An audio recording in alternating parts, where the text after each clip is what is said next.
Ese es el plan. No sabemos lo demás, pero ese es el plan.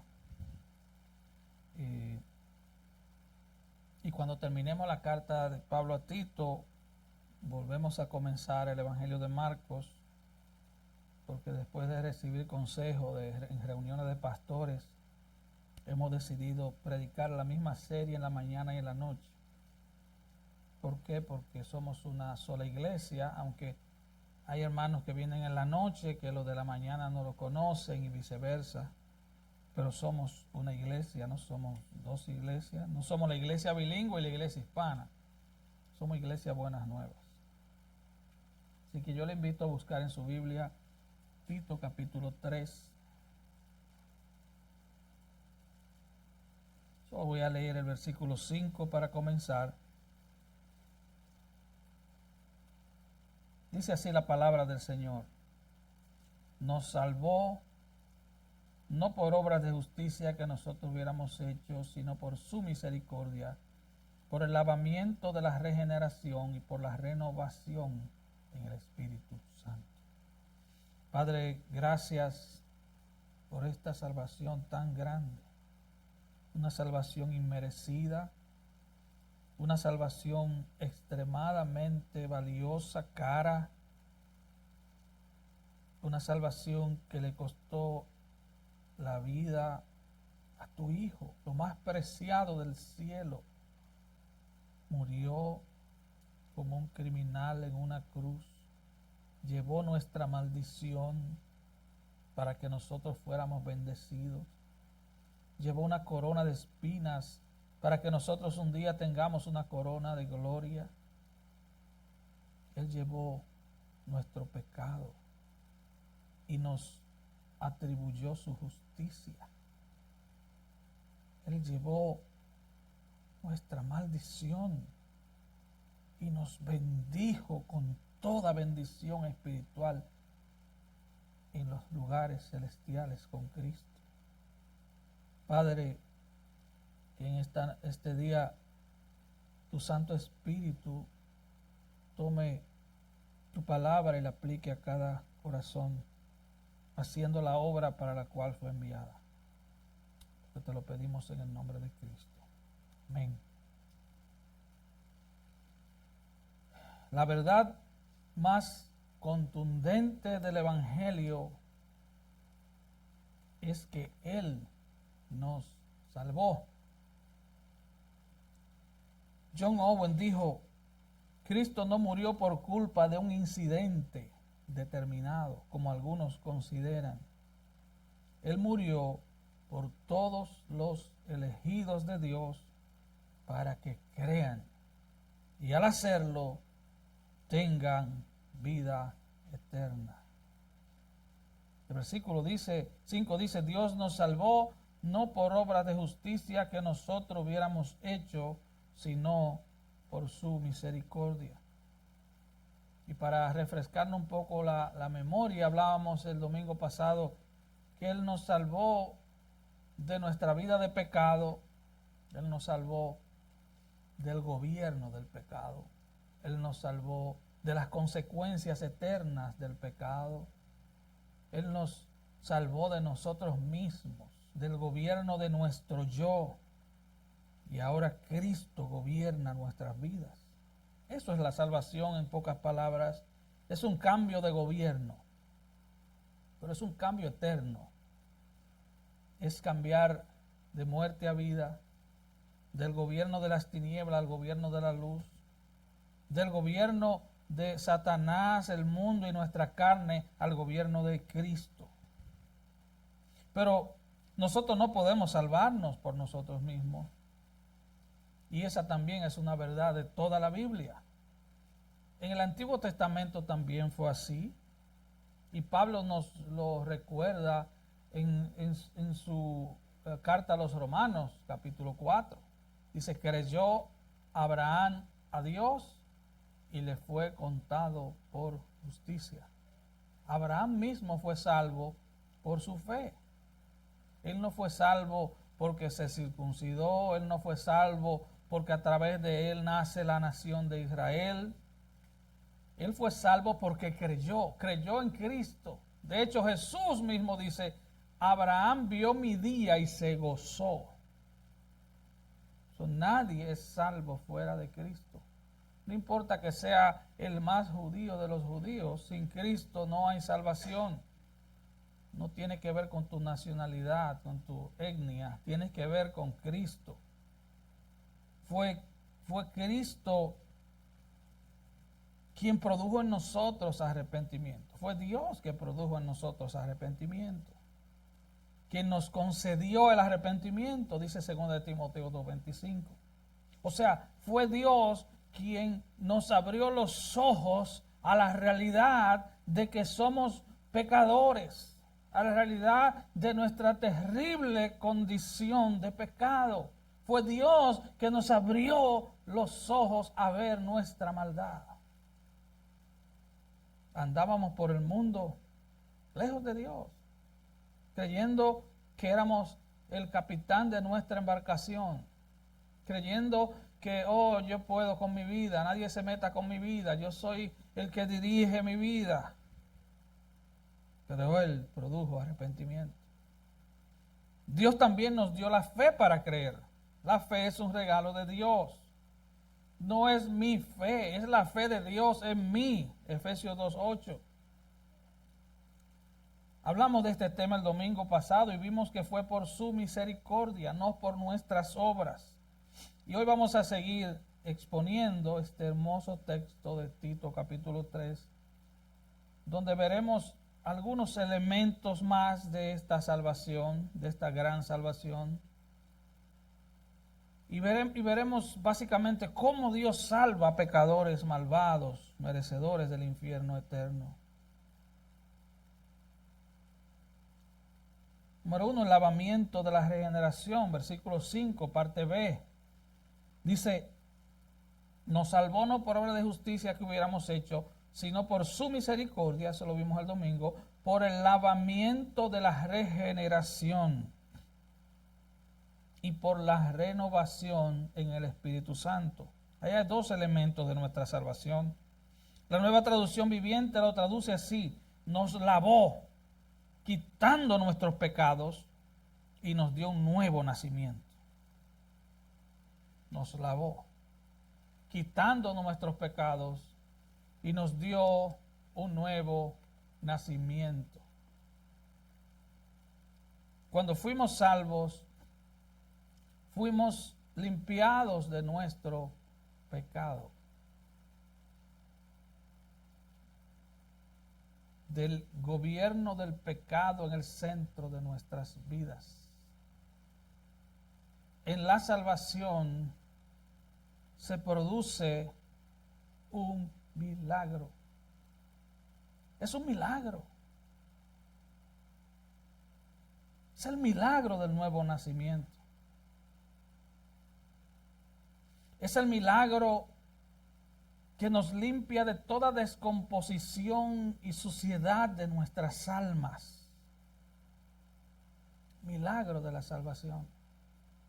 Es un milagro mayor que ser salvos, que ser sanos de una enfermedad terminal. Es un milagro que nos traslada de las tinieblas a su luz, a la luz de Cristo. Pablo le dice a la iglesia de Corinto, ¿no sabéis que los injustos no heredarán el reino de Dios? No erréis, ni los fornicarios, ni los idólatras, ni los adúlteros, ni los afeminados, ni los que se echan con varones, ni los ladrones, ni los avaros, ni los borrachos, ni los maldicientes, ni los estafadores heredarán el reino de Dios. Y esto erais algunos, mas ya habéis sido lavados, ya habéis sido santificados, ya habéis sido justificados en el nombre del Señor Jesús y por el Espíritu de nuestro Dios. 1 Corintios 6, del 9 al 11. Ya habéis sido lavados. Hay un lavado interior que sucede en el nuevo nacimiento, en la conversión. Somos nacidos de nuevo. Y Pablo le explica a los hermanos de Éfeso que fuimos limpiados y purificados en el lavamiento del agua por la palabra. La palabra de Dios es el instrumento que el Espíritu Santo usa para lavar nuestras almas. Santiago, el hermano del Señor, declara que Dios, de su voluntad, nos hizo nacer por la palabra de verdad. Así que ser cristiano es ser nacido de nuevo. Eso está en Santiago 1:18. Y Pedro nos recuerda que hemos sido renacidos, o sea, nacidos de nuevo, no de simiente corruptible, sino incorruptible, por la palabra de Dios que vive y permanece para siempre. Primera de Pedro 1:23. La palabra regeneración significa nacer de nuevo, recibir nueva vida, nacer de lo alto. Re significa volver a ser hecho, a ser creado. Es una nueva creación. Es una nueva creación. Es un cambio de mente y de corazón que opera en el interior de nuestro ser. Jesús le dijo a Nicodemo: de cierto te digo que el que no naciere de nuevo no puede ver el reino de Dios. El nuevo nacimiento, por decirlo de alguna manera, y espero no ser errar con esta palabra, es ser como paridos por Dios nuevamente. Es un nuevo nacimiento. Es una obra exclusiva de Dios en la vida de un pecador. No es meramente ser miembro de una iglesia, no es meramente estar en el ministerio, es haber sido nacido de Dios. Y en este nacimiento no hay ninguna intervención humana. Así como cuando tú naciste, tú no interveniste en nada. Tú no hiciste nada cuando naciste. Así tampoco tú haces algo cuando naces de nuevo en Cristo. Es un acto soberano de Dios. El apóstol Juan dice: mas a todos los que les recibieron, a los que creen en su nombre, les dio potestad de ser hechos hijos de Dios, los cuales no son engendrados de carne, ni de voluntad de carne, ni de voluntad de varón, sino de Dios. Juan 1:12-13. La Nueva Traducción Viviente lo dice así, lo traduce así: pero a todos los que creyeron en Él y los recibieron, les dio el derecho de llegar a ser hijos de Dios. Ellos nacen de nuevo, y oiga cómo que sencillo lo plantea la Nueva Traducción Viviente. Ellos nacen de nuevo, no mediante un nacimiento físico como resultado de la pasión o de la iniciativa humana, sino por medio de un nacimiento que proviene de Dios. Así que en el nuevo nacimiento solo interviene Dios. Eres nacido de nuevo por un decreto soberano de Dios sobre tu vida que transforma tu mente y su corazón. No todos van a mostrar ese nuevo nacimiento de manera rápida y de manera contundente. Pero en la salvación se produce un milagro que cambia radicalmente nuestra personalidad.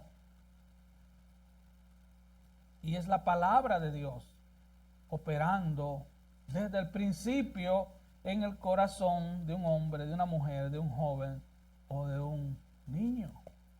Es Dios mismo. El apóstol Juan, cuando habla con Nicodemo en Juan 3,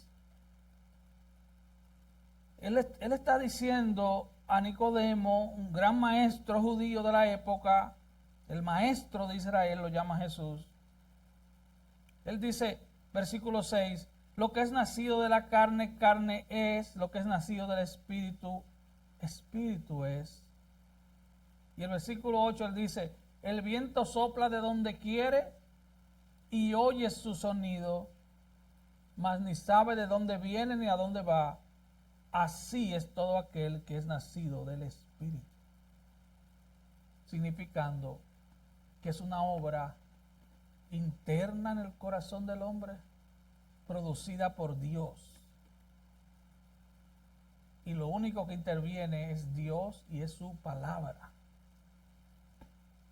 O que hay un predicador, hay un hermano, una hermana que le presentó el evangelio a esa persona, sí. Pero la gloria no es de esa persona, Porque esa persona en sí misma no tiene nada que dar. Es la palabra de Dios la que produce el nuevo nacimiento.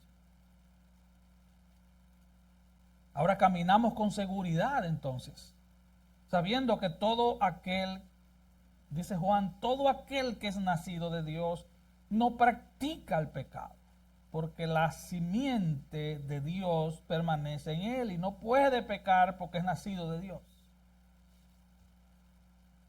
Una evidencia clara de un cristiano es que odia el pecado, comenzando con el suyo, porque es muy fácil odiar el pecado de otro. Es muy fácil odiar el orgullo de otro. Lo que es difícil es odiar mi propio orgullo. Lo que es difícil es odiar mi propio pecado. Solo Dios puede producir eso en un corazón. Primera de Juan 3:9. Y luego Juan, el apóstol Juan lo aclara más, dice, sabemos que todo aquel que ha nacido de Dios no practica el pecado. Nacido de Dios. Nuevo nacimiento. No practica el pecado. Porque aquel que fue engendrado por Dios, o sea Cristo, le guarda. Y el maligno no le toca. Primera de Juan 5:18. Así que Pablo le está recordando a Tito que la salvación viene por un nuevo nacimiento. Somos nacidos de nuevo. Somos nuevas criaturas en Cristo. Número 2, él dice, por la renovación en el Espíritu Santo, el cual derramó en nosotros abundantemente. La Nueva Traducción Viviente dice, vida nueva por medio del Espíritu Santo. Él derramó su Espíritu sobre nosotros en abundancia. Así que este es el siguiente paso lógico en la salvación. Al nacer de nuevo, el Espíritu Santo es derramado en nuestro corazón en abundancia. En abundancia. Nuestra salvación vino por medio de ese nuevo nacimiento y nuestra renovación en el Espíritu Santo. Todo eso sucede en una vida que se ha convertido a Cristo. El Espíritu Santo obrando por medio de su palabra. Recuerde, Efesios 6 dice que la espada del Espíritu es la palabra de Dios. Y en la oración sacerdotal de Cristo en Juan 17, él ora, Jesús ora al Padre, dice, santifícalos en tu verdad, tu palabra es verdad. Así que no es un predicador que venga a darte, traerte psicología. La psicología no santifica. Tampoco a venir a ser un entrenador, ¿cuál es la palabra que se usa ahí? Un coach. No, es un predicador de la palabra. Es la palabra de Dios la que santifica. Es la palabra de Dios la que el Espíritu Santo usa para santificar nuestras almas.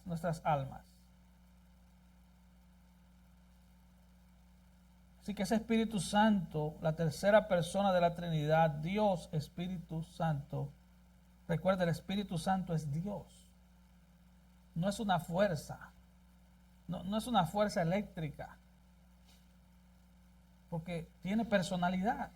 Se entristece, se enoja, escoge a los ministros. El Espíritu Santo.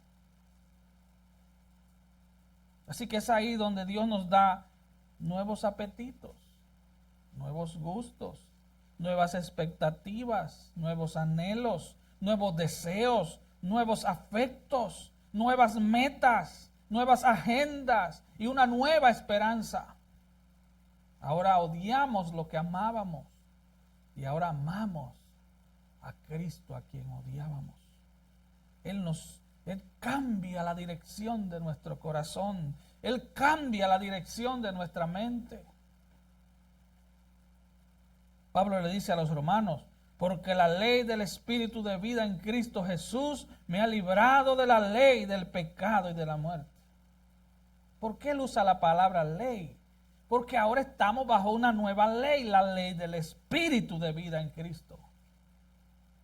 Estábamos bajo la ley del pecado, que en este contexto significa gobierno. Estábamos bajo el gobierno del pecado y de la muerte, y ahora estamos bajo el gobierno del Espíritu de vida en Cristo Jesús. Eso está en Romanos 8:2. De modo, dice Pablo, que si alguno está en Cristo, nueva criatura es. Las cosas viejas pasaron. He aquí todas son hechas nuevas. Segunda de Corintios 5:18. Eso no significa para nada que ahora somos perfectos, que ahora caminamos en una nube y vamos brincando de nube en nube. Eso no significa que ya no habrá pecado en nosotros. Sí, habrá pecado. Desgraciadamente fallaremos. Desgraciadamente hay un remanente de pecado en nosotros que todavía está ahí. Alguien describió el pecado remanente en nosotros como un monstruo gigantesco herido en la cabeza y sangrando, pero todavía respira y todavía quiere hacernos daño y está herido de muerte, pero no se termina de morir. No se termina de morir. Morirá el día que tú y yo muramos. Pablo, en Romanos capítulo 7, versículo 24, dice: miserable de mí, ¿quién me librará de este cuerpo de muerte? Él clama en desesperación, pero gracias al Señor que no termina ahí, porque en el 25 él dice: mas gracias doy a Dios por Jesucristo. Es a ese monstruo que él se refiere.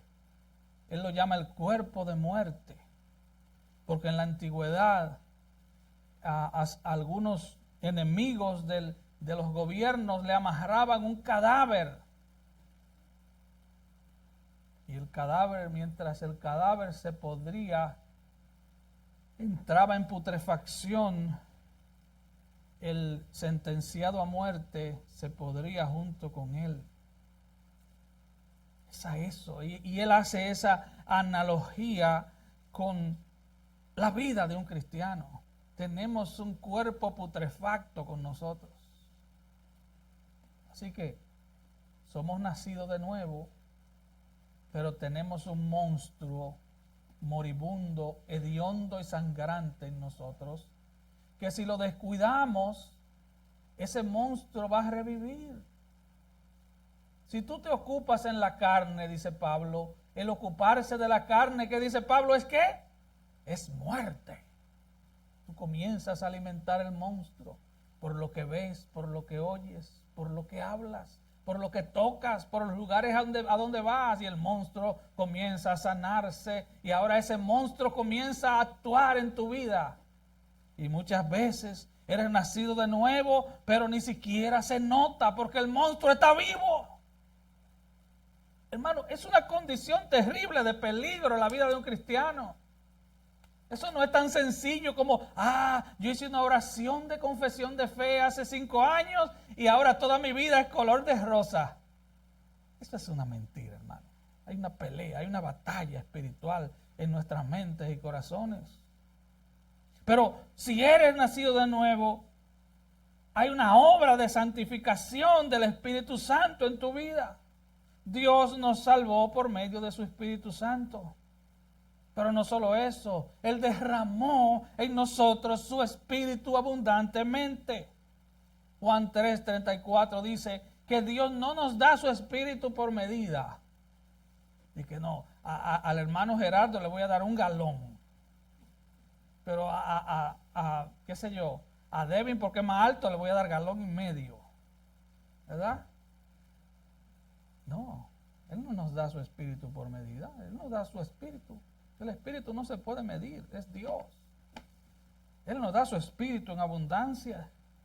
Y ahora, en vista del poder divino que tenemos a disposición dentro de nosotros mismos, recibimos un mandato continuo. Es un mandato continuo.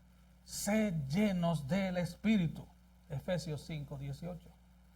Y si usted lo lee y lee también Colosenses 3, 16, se dará cuenta que el mandato es a ser lleno del Espíritu por medio de que la palabra de Cristo abunde en nuestros corazones. ¿Cómo somos llenos del Espíritu? Somos llenos del Espíritu por la palabra. Somos nacidos de nuevo por la palabra. Somos llenos del Espíritu por la palabra. El Espíritu Santo nos da vida espiritual, sustenta nuestra vida espiritual, reviste de poder nuestra vida espiritual, garantiza que nuestra vida espiritual se va a convertir en vida eterna. Es una garantía, porque el Espíritu Santo es el sello del cristiano. Es la garantía de vida eterna. Mira cómo Pablo se lo recuerda a los efesios. En él también vosotros, habiendo oído la palabra de verdad, el evangelio de vuestra salvación, y habiendo creído en él, o sea, en Cristo, fuisteis sellados con el Espíritu Santo de la promesa. Fuisteis sellados. Ese sello, ¿qué significa? Significa propiedad y autoridad. Significa, ahora tú eres mío y ahora estás bajo mi autoridad. Si nos vamos al contexto de la época, usaban estos sellos de cera para decir eso, eres propiedad mía ahora. Y en el caso de los documentos muy valiosos, le ponían un sello con un anillo de cera para decir, no puedes abrir ese documento. No puedes tocar ese documento, eso es mío. Así que propiedad y autoridad. Y Pablo sigue diciendo que ese sello es las arras de nuestra herencia. La palabra arras es arrabón en el griego, significa anillo de compromiso. Cuando el novio le da un anillo de compromiso a la novia, le está diciendo, me voy a casar contigo pronto, quiero casarme contigo, eres mía ya, pero todavía no, ya, pero todavía no. Ya, pero todavía no. Pero estamos comprometidos. Y dice, las arras de nuestra herencia hasta la redención de la posesión adquirida. O sea, hasta el día de la boda. ¿Para qué? Para alabanza de su gloria. Efesios 1:3. Así que el Espíritu Santo viene a asegurarnos que nunca nos perderemos.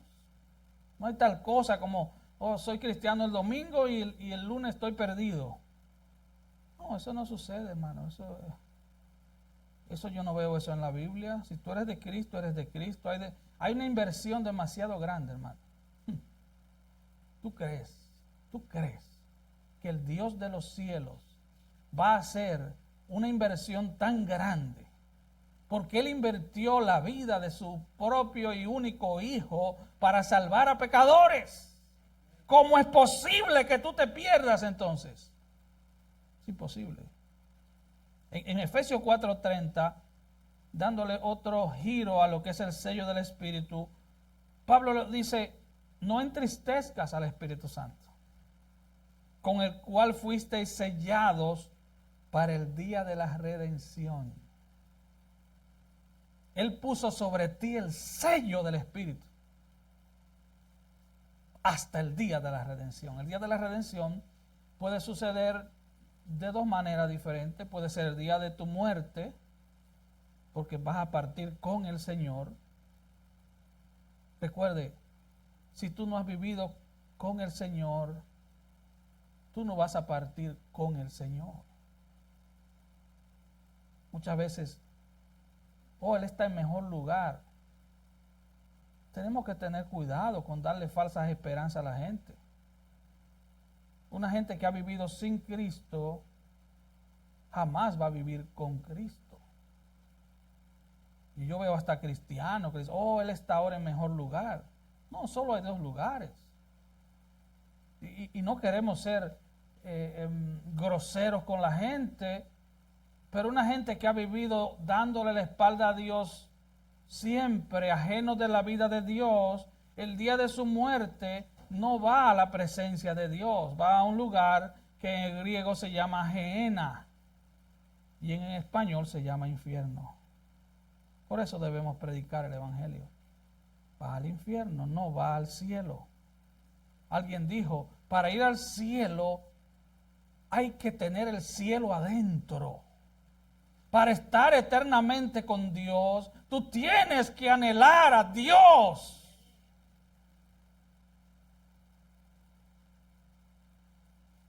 Si yo me paso la vida odiando a Cristo,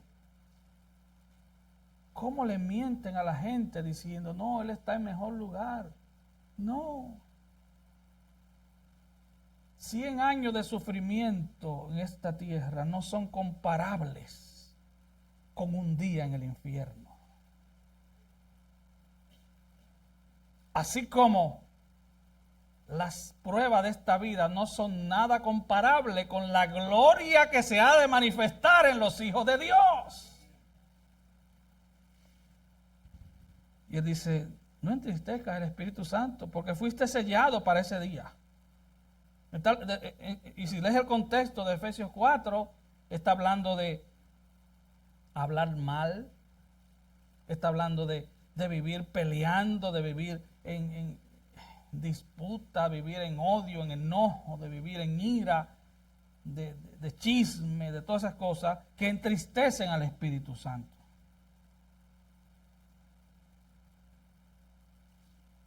Ahora el punto 3. Y yo perdí el tiempo. Estoy bien con el tiempo. Tú no me llevas el tiempo. No. Amén. Solo un recordatorio. Recuerden, los grandes predicadores dicen que no es que Dios le cambie el mensaje a uno, es que los mensajes tienen vida propia. Uno comienza a tocar un punto, pero el mismo Espíritu Santo que llama a uno a predicar, te deja saber que tú tienes que aclarar eso. Y la traductora cogiendo lucha allá atrás, ¿verdad? Pero es que hay que aclarar eso. Yo no puedo pararme aquí a traer preguntas, sino a traer respuestas por la palabra. Me recuerda algo, y esto para terminar. En el nuevo nacimiento, tú recibes al Espíritu Santo. El Espíritu Santo no va y viene. El Espíritu Santo viene a mudarse en la vida de los creyentes. Por eso Pablo dice, no lo entristezcas. Pablo pudo haber dicho, no lo hagas ir. No, él no dice eso. Él dice, no lo entristezcas. Él está ahí, él va a estar ahí. Ahora mi consejo como pastores, hermano, hermana, si Él murió por ti, que lo hizo, entonces vive para Él. Tú no quieres tener en tu casa a un huésped tan distinguido.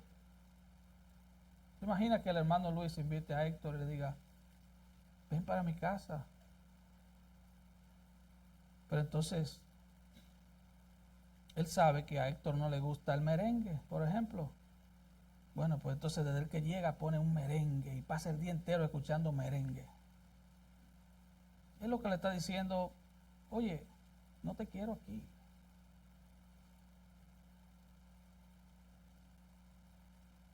En el nuevo nacimiento, ya claro, no hay tal cosa como cristianos que no han nacido de nuevo. Ser nacido de nuevo es un sinónimo de ser cristiano. No hay tal cosa como cristianos nacidos de nuevo y cristianos que no han nacido de nuevo. Solo los nacidos de nuevo son cristianos. No tenemos nada de qué gloriarnos porque es una obra de Dios. No es una obra nuestra. No puede salir orgullo de ahí porque es una obra del Señor en corazones malos y pecadores como los nuestros. Pero mi consejo es, vive para ese Cristo que murió por ti y que envió su Espíritu a tu corazón. Porque es una gran salvación.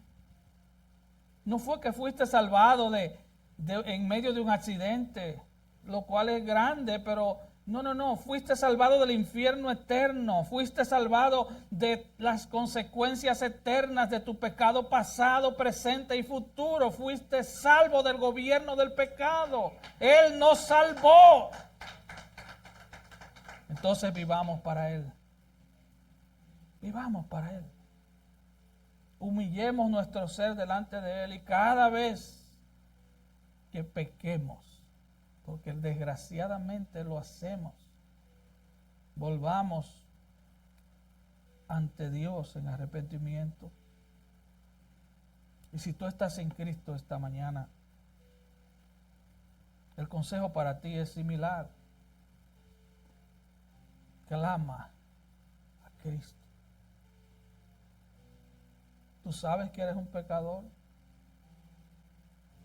Tú sabes.